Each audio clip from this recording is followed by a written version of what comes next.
Salut à tous, on se retrouve aujourd'hui pour une nouvelle vidéo un peu spéciale parce qu'elle me tient vraiment à cœur. Donc comme je l'ai dit dans la dernière vidéo, cette vidéo va être consacrée, j'ai l'évoqué en plus, génial, consacrée à l'anxiété, au stress post-traumatique et à la dépression. Oui, c'est un bon programme. Du coup, je vais essayer de ne pas vous la faire trop déprimée ni trop longue. Voilà. Mais j'avais simplement envie de vous faire part de mon expérience parce qu'en ce moment même, je vis ces trois choses-là, l'anxiété, le stress post-traumatique et la dépression. Bah oui, pourquoi faire simple quand on peut faire compliqué? Je vous le demande. Donc, j'avais envie de vous faire part de mon expérience. En plus, cette semaine, on est en plein Mental Health Awareness Week, donc la semaine de prévention pour la santé mentale. Du coup, je me suis dit que c'était une belle occasion de vous parler de ça. Donc voilà, je ne vais pas donner de définition précise de l'anxiété, du stress post-traumatique et de la dépression, mais je vais plutôt vous en parler via mon expérience à moi. Donc je m'excuse d'avance si c'est brouillon, si c'est confus, si ça n'a que ni tête et si c'est très long. Et je m'excuse aussi d'avance si jamais vous souffrez aussi de ça et que vous ne ressentez pas ça. Je sais très bien que chaque personne qui souffre d'anxiété, de dépression, de stress post-traumatique a des expériences différentes, que ce que je ressens moi n'est pas universel.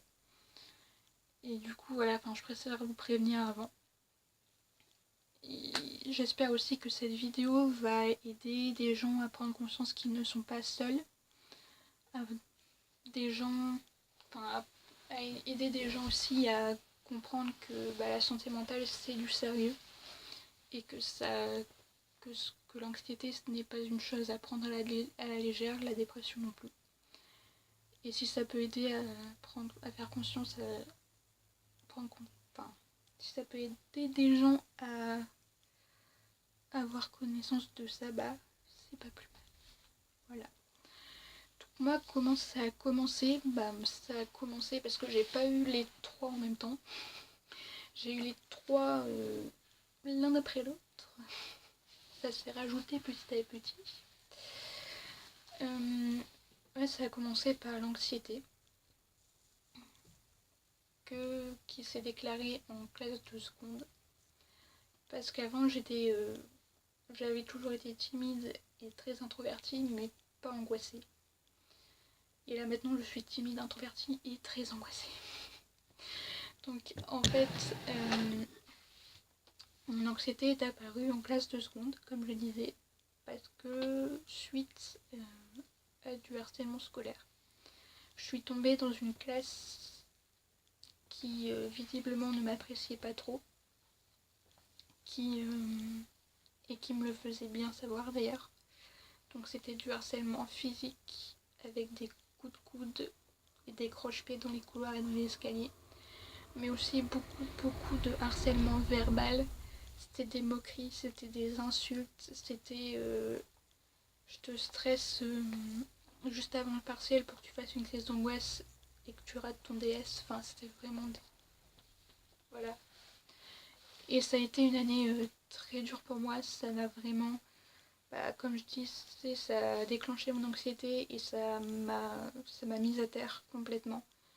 Après ça, j'ai perdu toute confiance en moi, toute estime de moi. Je me suis mise à penser ce qu'elle me disait, que j'étais grosse, que j'étais nulle, que je servais à rien, que j'arriverais jamais à rien, que j'étais seule et que je resterais seule. Et du coup, ça a été vraiment une année compliquée, surtout qu'il n'y a pas eu vraiment de soutien de la part des professeurs du corps enseignant. Il y a juste le proviseur adjoint qui m'a dit que si ça n'allait pas, si je ne pouvais pas me montrer plus sociale, fallait que je quitte le lycée, quoi. Et ça m'a un peu sonné parce que Enfin, il n'y a eu aucune sanction contre ces filles-là et c'était à moi de partir, quoi. Alors que j'avais rien fait, j'étais la victime, mais j'étais pas. Enfin, voilà. Bref, ça a vraiment été une année difficile pour moi. J'ai commencé mes crises d'angoisse. Je faisais mes crises d'angoisse au matin avant d'aller en cours. J'avais pas envie d'aller en cours, j'y allais avec une boule au ventre. À chaque fois que je devais entrer dans la classe, c'était vraiment. Les DS, j'arrivais plus à les faire, je faisais des crises d'angoisse tout le temps. Et quand je faisais pas des crises d'angoisse, je séchais le DS parce que je savais au fond de moi que j'y arriverais pas parce que j'étais une merde. Donc je me réfugiais principalement souvent à l'infirmerie en disant que j'avais mal au ventre ou mal à la tête ou voilà quoi. Ce qui était vrai, j'avais vraiment mal au ventre et mal à la tête parce que j'étais pas bien, psychologiquement parlant. Enfin bref, j'allais plus en cours, j'ai sauté je ne sais combien d'heures de cours. Tout simplement parce que je voulais pas croiser ces filles, parce que je voulais pas en recevoir plein la gueule encore une fois, parce que je voulais pas avoir à corriger un exercice en classe ou à être interrogée parce que je savais que je n'allais pas avoir la bonne réponse, puisque de toute façon je ne servais à rien. Enfin bref, ça a commencé vraiment là, c'est une année qui a été très difficile pour moi. Heureusement, en première et en terminale, j'ai changé de classe.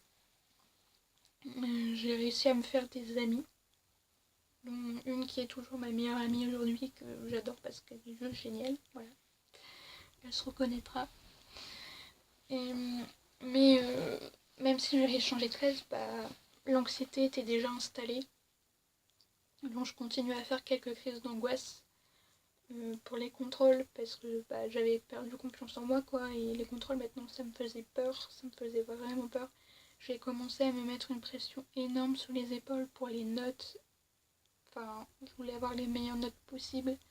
Je pouvais passer des heures, des soirées à réviser mes cahiers, à apprendre tout par cœur. Et quand j'avais tout par cœur, je révisais encore parce que pour être sûre de tout savoir par cœur. Enfin, vraiment, j'ai commencé à me mettre une pression de malade pour les cours. Et il y a aussi le stress post-traumatique et l'anxiété sociale qui sont apparus en fait. Parce que le stress post-traumatique, on en parle souvent pour les soldats quand ils rentrent d'une mission, etc. En fait, le stress post-traumatique, c'est quelque chose que vous pouvez avoir après avoir subi une épreuve vraiment, vraiment difficile. Par exemple, un accident de voiture, un traumatisme en fait. Dès que vous avez vécu un traumatisme, vous pouvez avoir du stress post-traumatique après. Moi, ça a été mon cas suite à mon harcèlement scolaire. Et l'anxiété sociale, ça va avec en fait, parce que maintenant j'ai vraiment du mal à aller vers les autres, à m'ouvrir aux autres, parce que j'ai toujours peur, j'ai toujours des flashs de mon harcèlement qui me reviennent en tête. Du coup, j'ai toujours peur que la personne en face de moi se moque de moi parce que j'essaie de lui parler, ou alors il se passe un truc et je me tape la honte, ou alors qu'ils me disent amis mais qu'en fait c'est pas mes amis et ils vont me faire un coup fourré, ils vont commencer à me harceler, à m'insulter, etc. Enfin, j'ai vraiment vraiment du mal à faire confiance aux gens depuis. J'ai toujours peur que le scénario se reproduise. Du coup, en première et en terminale, ça n'a pas vraiment. Enfin, j'avais réussi à me faire des amis, donc ça c'était ok. Mais quand il fallait parler à des gens que je connaissais pas, c'était compliqué quoi. J'arrivais pas. Du coup, et c'est pareil pour les notes, je vous ai dit, je me suis mis une pression de malade parce que j'avais l'impression que j'étais qu'une grosse merde et du coup fallait que je travaille d'autant plus pour avoir de bonnes notes. Et les oraux c'était juste plus possible en fait. Enfin, les exposés, etc. J'arrivais plus non plus à les faire parce que j'avais toujours peur.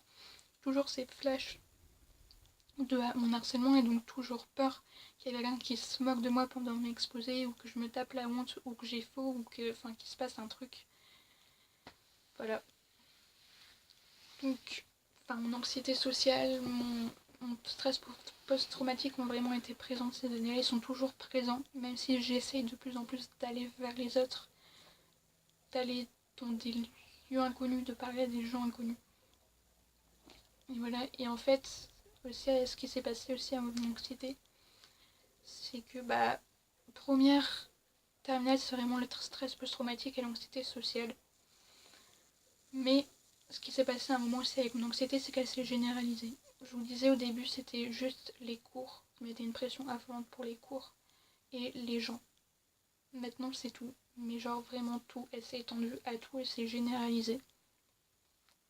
Et c'est pour ça, je pense qu'il est important d'en parler dès que vous en souffrez, dès qu'il y a, par exemple, une angoisse liée à un truc en particulier, comme l'école, etc. Je pense que c'est important d'en parler.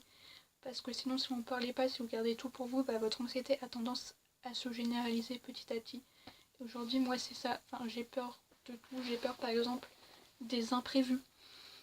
Par exemple, cet après-midi, j'ai prévu d'aller à Lille. Et si jamais on me dit, non, on peut plus y aller, ça va me stresser. Enfin, je vais pas aimer. Pareil, si j'avais prévu de faire une vidéo et que mon téléphone tombe en rade, je vais faire une crise de panique. Parce que non, j'avais prévu de faire ma vidéo et c'est maintenant que je la fais. Enfin, voilà. Après, les lieux inconnus aussi maintenant, enfin, voilà. Et les choix, j'arrive plus à choisir par moi-même, j'ai tellement plus confiance en moi que tu me dis, qu'est-ce que tu veux entre glace vanille ou glace à la fraise? Mais je vais mettre 2 heures, mon gars. Mais 2 heures. Mais genre vraiment 2 heures. Et quand je vais avoir choisi, je vais regretter de ne pas avoir choisi l'autre. Parce que je vais me dire, mais peut-être que l'autre, ça aurait été mieux. Peut-être qu'avec l'autre. Enfin, et c'est toujours ça, toujours les choix. Quand on me demande de choisir, c'est juste une horreur pour moi. Mais genre vraiment. Enfin, bref, après il y a des jours aussi où à chaque fois que je tousse et tout ça, enfin je deviens un peu parano et je crois que j'ai attrapé une maladie, je ne sais pas quoi. Enfin, mon anxiété s'est vraiment généralisée au fil du temps. Et le problème, c'est que quand tu as une anxiété qui se généralise et qui est hyper sévère, des fois ça peut tomber en dépression, tourner en dépression. Et c'est ce qu'il y a eu avec moi. Parce que j'étais jamais, là ça m'arrive encore, enfin grâce aux médicaments que je prends maintenant, j'arrive quand même à être détendue parfois. Mais à un moment donné, je n'étais plus que boule de stress, d'anxiété. Je ne savais pas me détendre. Absolument pas. Je me suis mise à vivre juste pour les cours, pour apprendre mes cours, faire mes dossiers, etc. À un moment, je ne faisais plus que ça. J'avais abandonné la lecture, j'avais abandonné l'écriture. Je sortais plus. Enfin, je pouvais passer... Mais à chaque fois qu'il y avait la période de partiel qui arrivait, mais mon Dieu, c'était vraiment un cauchemar parce que je mettais une pression énorme dessus. Donc, enfin, première terminale, ça a été... Mais licence, c'est là que ça a commencé, où je me suis mis vraiment à travailler, à me mettre une pression énorme sur les épaules, à me dire il faut que tu réussisses, à me dire faut que t'aies de bonnes notes, faut que t'aies au-dessus de 16, etc. Enfin, faut que tu te prouves que t'es pas une merde. Enfin, et du coup, je ne pensais qu'à ça. Enfin, à chaque fois que je faisais autre chose, je culpabilisais parce que j'étais pas en train de m'occuper de mes cours. À chaque fois que je passais un moment en famille, à la plage, etc., il y avait toujours mes devoirs et mes leçons et mes cours, etc., qui me rappelaient à l'ordre dans ma tête en mode hey, t'as encore ça à faire, etc. Enfin, j'étais plus qu'une boule de nerfs et de stress. Je savais pas me détendre, c'était de pire en pire. Et au final, mon corps a fini par lâcher, quoi.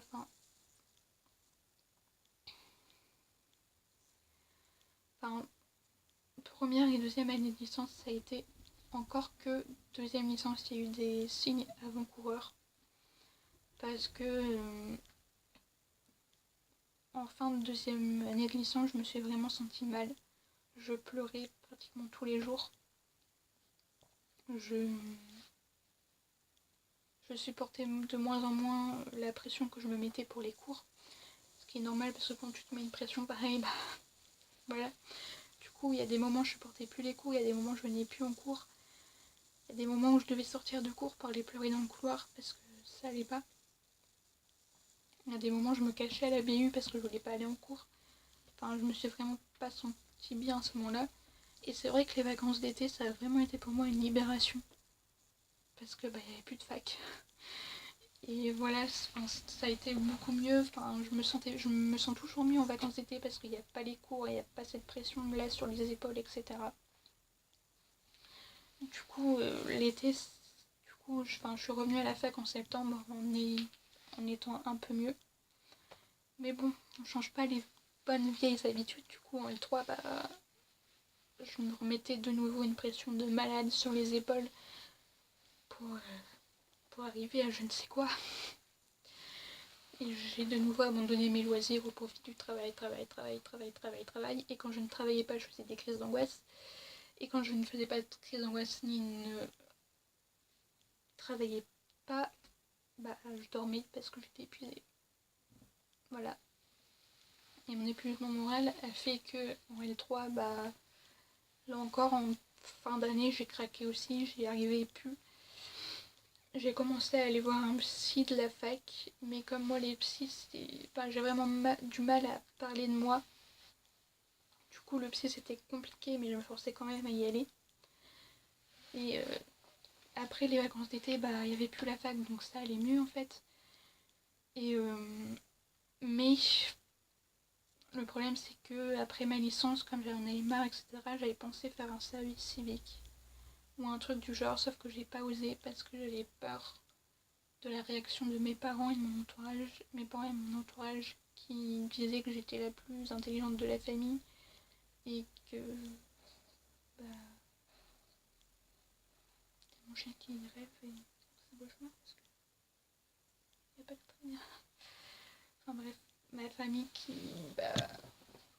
ma mère elle était fière que je fasse un master quoi, du coup je me suis inscrite en master alors que je voulais pas à la base, que je me disais que j'avais pas assez de force, que j'avais plus la santé mentale nécessaire, la force psychologique de retourner à la fac, mais je l'ai fait quand même. Ça a juste été un cauchemar parce que j'allais à la fac en traînant les pieds. J'allais à la fac en ayant les larmes aux yeux parce que je voulais pas y aller. Je pleurais tous les soirs, je pleurais tous les matins. Il y a des jours où j'allais pas à la fac, où je m'enfermais à la BU pour pas aller en cours et où j'attendais l'heure de fin de mes cours pour rentrer chez moi, pour faire croire à mes parents que j'avais été en cours toute la journée et pour leur dire du coup que tout allait bien quoi. Et avec cette pression là, avec en plus l'anxiété sociale qui fait que j'étais généralement seule, j'avais pas trop d'amis, etc. J'avais du mal à me faire des amis. Je me sentais triste, je me sentais seule. J'ai commencé à me dire que à culpabiliser vraiment, à me dire que de toute façon t'es qu'une merde parce que t'arrives plus à aller en cours, t'es qu'une merde parce que t'arrives plus à te faire des amis, t'es toute seule, tu vas finir ta... Enfin j'ai vraiment commencé à déprimer à un moment donné. J'avais plus envie de rien. Quand je rentrais chez moi, j'avais même plus la force de bosser sur mes cours ou quoi. Je m'étalais dans mon lit et je pouvais passer des heures dans mon lit sans bouger, en étant totalement léthargique, juste en regardant le plafond. Et à un moment, je me suis dit qu'il y a quelque chose qui allait pas, que je pouvais pas continuer comme ça. Du coup, je me suis de nouveau rendue au centre de santé. J'ai de nouveau pris rendez-vous avec le psy qui m'a orientée vers un médecin de la fac. Et un médecin de la fac qui a diagnostiqué une dépression suite à des troubles anxieux hyper élevés avec un syndrome dépressif. Et du coup, depuis ce temps-là, depuis novembre, je suis sous médicaments, je suis sous anxiolytiques et antidépresseurs. Et le truc, c'est que pour les antidépresseurs et tout ça, c'est hyper long à se mettre en place en fait. Le traitement, il faut attendre minimum 3 semaines avant que les effets se fassent ressentir. Du coup, au début, c'était pas simple. Je trouvais que ça améliorait pas ma situation, forcément parce qu'on n'avait pas trouvé le bon dosage, etc. Mais aujourd'hui, ça va mieux, je me sens vraiment mieux. J'ai toujours des coups de blues, etc. J'ai toujours des mauvaises journées où je déprime, où je fais des crises d'angoisse, etc. Mais par rapport à avant, ça va beaucoup mieux. Comme je le disais, j'ai commencé un traitement en novembre. Mes parents n'étaient pas forcément d'accord parce qu'ils pensaient que j'étais pas aussi stressée que ça et que j'avais pas besoin d'antidépresseurs, que c'était que la fac et que c'était à moi de changer mon comportement, c'était à moi de plus me comporter comme une gamine de 4 ans, de grandir un peu et de voir que avoir des mauvaises notes c'est pas si grave et puis de toute façon t'en auras jamais parce que t'as jamais de mauvaises notes, voilà. Du coup avec mes parents qui étaient pas forcément d'accord, avec moi qui était pas vraiment bien non plus, et avec les cours parce que je continuais les cours, je continuais à me fatiguer sur les cours, etc. Et quand je prenais du temps pour moi, parce que le médecin m'avait dit de prendre du temps pour moi, de laisser la fac de côté, etc., je culpabilisais parce que je laissais la fac, je laissais mes dossiers alors que je devais travailler, etc. J'ai commencé à hyper culpabiliser parce que je voulais pas bosser, je voulais pas aller à la fac, mais en même temps j'étais obligée parce que si je bossais pas, j'aurais pas mon année, si j'avais pas mon année, mes parents allaient se mettre en colère, etc. C'était vraiment... Et j'allais me décevoir moi-même, vraiment, c'était vraiment un cercle hyper vicieux. Et du coup, j'allais vraiment pas bien pendant cette période-là, parce que je m'obligeais à continuer à la fac, je m'obligeais à continuer à bosser alors que j'allais vraiment pas bien. Alors que la dépression, quand t'es en dépression, faut faire avant tout des choses que t'aimes, parce que ça va t'aider à sortir de la dépression.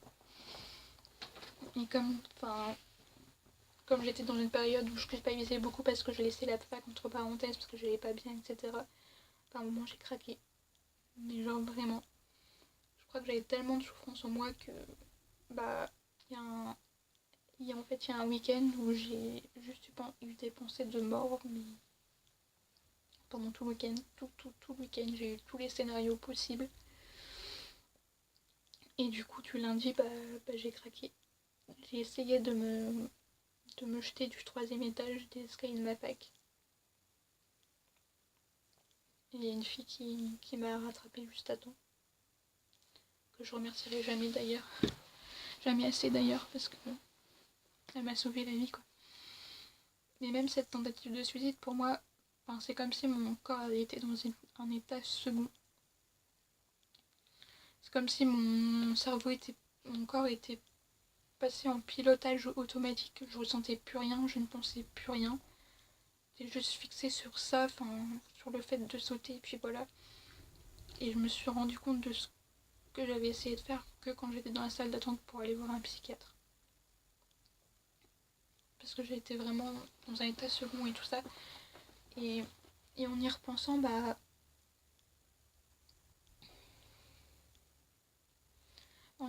je me dis que ça avait été un appel au secours en fait. Parce que il y a des choses, il y a des douleurs, il y a des blessures qu'on ne peut pas forcément exprimer à l'oral. Et je pense que ma tentative de suicide, ça a été ça. Ça a vraiment débloqué quelque chose en moi, ça m'a vraiment enlevé un poids de ma poitrine, comme si en faisant ce geste, il y avait plein de douleurs, de blessures, etc. qui étaient parties. Je vous engage pas non plus à faire une tentative de suicide si vous n'êtes pas bien. C'est pas ça le... Non, ne le faites pas. Ne le faites pas, d'accord. Vraiment. Mais c'est con, mais ça m'a aidé en quelque sorte en fait. Ça m'a enlevé de la douleur, etc. C'est vraiment ce que j'ai ressenti. Et depuis, je continue mon traitement.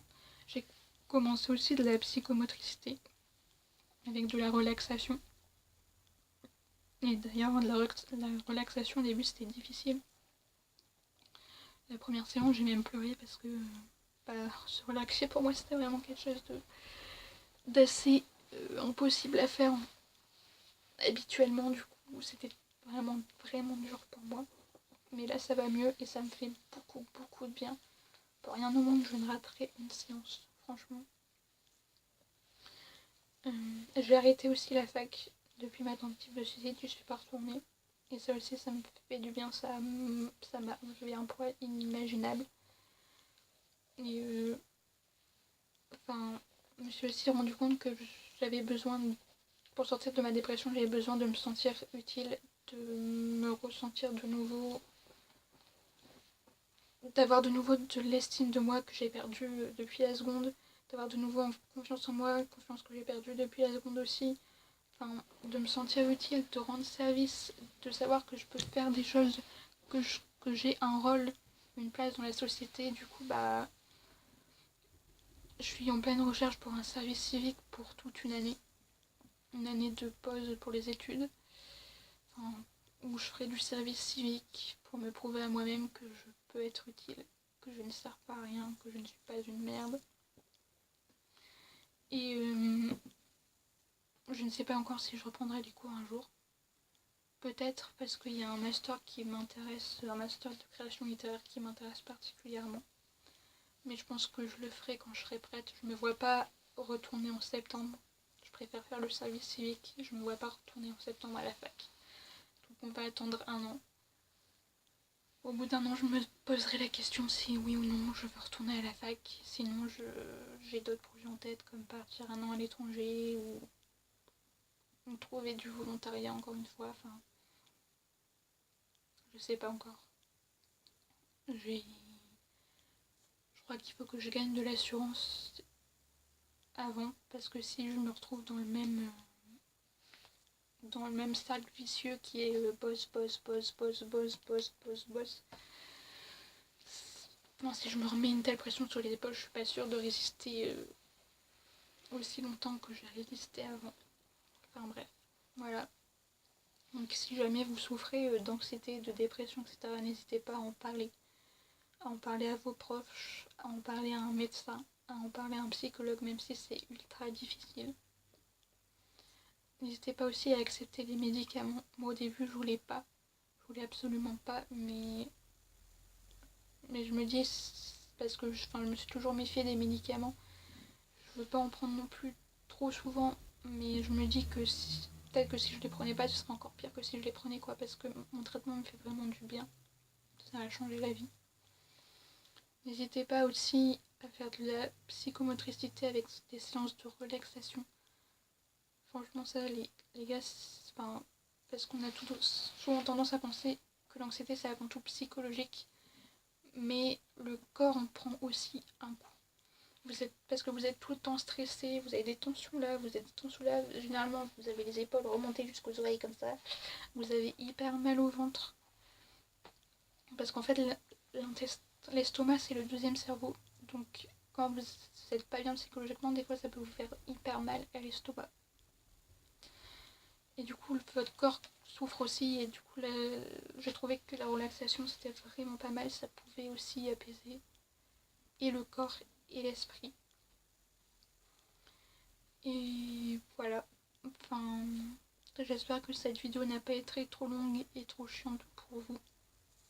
J'espère aussi qu'elle va aider les gens à se sentir moins seuls, parce que je sais qu'on peut parfois se sentir vraiment seul quand on est atteint de ça.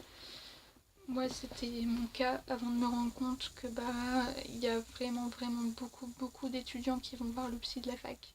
Ça ne fait que rentrer, que sortir, etc. Qu'il y a beaucoup de gens qui souffrent d'anxiété. Et d'ailleurs, je trouve qu'on n'en parle pas assez en France. En fait, on fait comme si ça n'existe pas. J'ai l'impression qu'en France, on n'a pas le droit d'être stressé, on n'a pas le droit de faire un burn-out, on n'a pas le droit de faire une dépression. Parce que l'anxiété et la dépression, c'est extrêmement mal vu. La dépression, tu dis à quelqu'un que t'es en dépression, on a l'impression que t'as une maladie contagieuse. Vraiment. Et l'anxiété, j'ai l'impression qu'elle est toujours prise à la légère. En mode, oh, relaxe-toi, c'est pas la fin du monde, etc. Le nombre de fois où je me suis pris ces critiques dans la gueule. Mais les gars, c'est pas parce que c'est pas la fin du monde pour vous que c'est forcément pour nous. C'est pas parce que rencontrer des gens c'est facile pour vous que c'est facile pour nous. Et c'est pas parce que les partiels c'est facile pour vous et que vous les prenez par-dessus caleçon que nous c'est pareil. Et l'anxiété, ça peut mener à la dépression, ça peut mener aux tentatives de suicide. Du coup, faut vraiment y faire attention. Si quelqu'un vous dit qu'il souffre d'anxiété dans votre entourage, soutenez-le. Ne lui dites pas oh non, c'est du simple stress, détends-toi, ça va aller mieux, souris, pète un coup, voilà.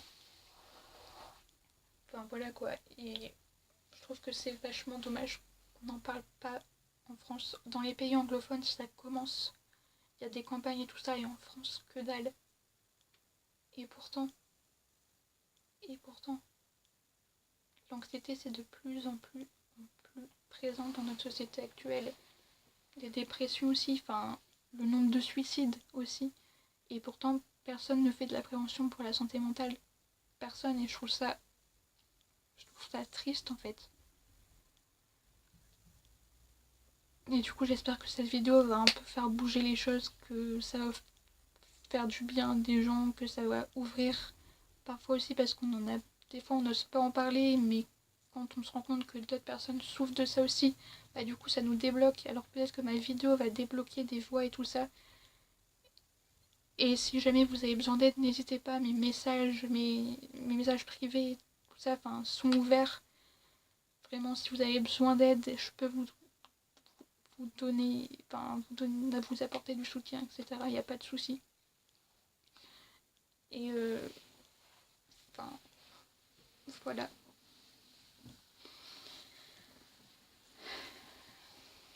J'espère seulement que dans quelques années, on parlera plus de l'anxiété et de la dépression, qu'on les prendra plus en considération, quoi. Et aussi, une dernière chose, c'est pas parce que... Enfin, moi, je pensais ça au début, mais c'est pas parce que vous avez eu un psy avec lequel ça s'est mal passé que tous les psys sont comme ça. C'est que moi, au début, en seconde, après mon harcèlement scolaire, on m'a envoyé voir un psy qui m'a lâché au bout de 6 mois en me disant que j'allais très bien. Je la remercie du fond du cœur.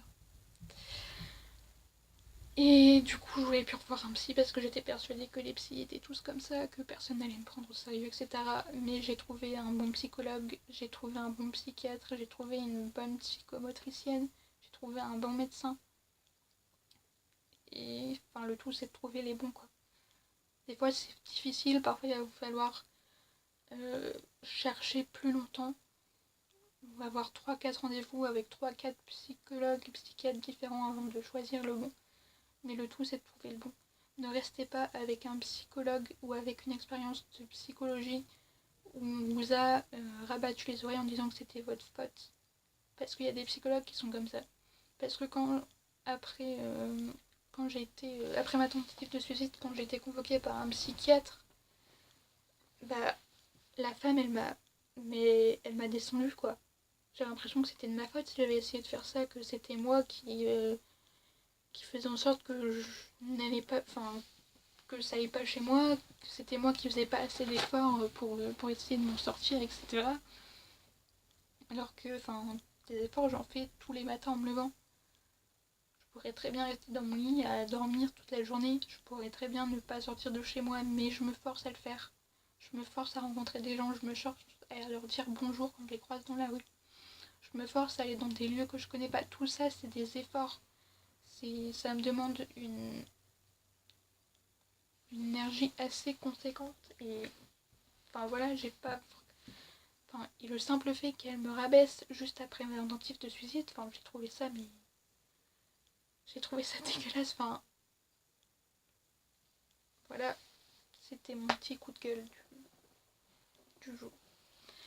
Donc cette vidéo est maintenant terminée, j'espère qu'elle n'a pas été trop confuse pour vous, j'espère qu'elle n'a pas été trop longue et j'espère qu'elle va vous servir soit à vous ouvrir, à parler de votre mal-être, soit à comprendre mieux ce que des gens peuvent vivre, à quoi le trouble d'anxiété peut mener, etc. Voilà, et si jamais vous avez besoin d'aide, n'oubliez pas, je suis là. Voilà. On se retrouve la semaine prochaine pour une nouvelle vidéo, donc pour un tag livresque, donc ça va être un peu plus joyeux. Et puis voilà, je vous dis à la semaine prochaine, passez une bonne journée, prenez soin de vous, bisous.